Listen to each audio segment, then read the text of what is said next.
Zao ndray zany tsika de hijery ohatra ny anao mampiditra dépense satria ty logiciel ty koa de afaka higerena dépense.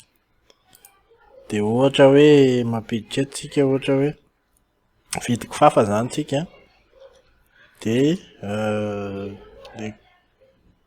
ataontsika eto hoe achahana balai, ohatra hoe simba ny kifafa atao am'le point de vente anankiray, achahana balai de 25 000 ariary. De aiza atao Befoloha ohatra, de tamin'io daty androany io 31 de ajoutena izay. De hitantsika eo hoe zao ny totaliny dépense. De anampy dépense iray hafa ndray tsika ohatra hoe nanao grand goûter nareo ohatra hoe 100 000 ariary ny lany tamin'izany de afaka ovaina moa zany ty daty ty validé de io de afaka atao recherche par date eto le izy de hitany hoe 125 000 ariary.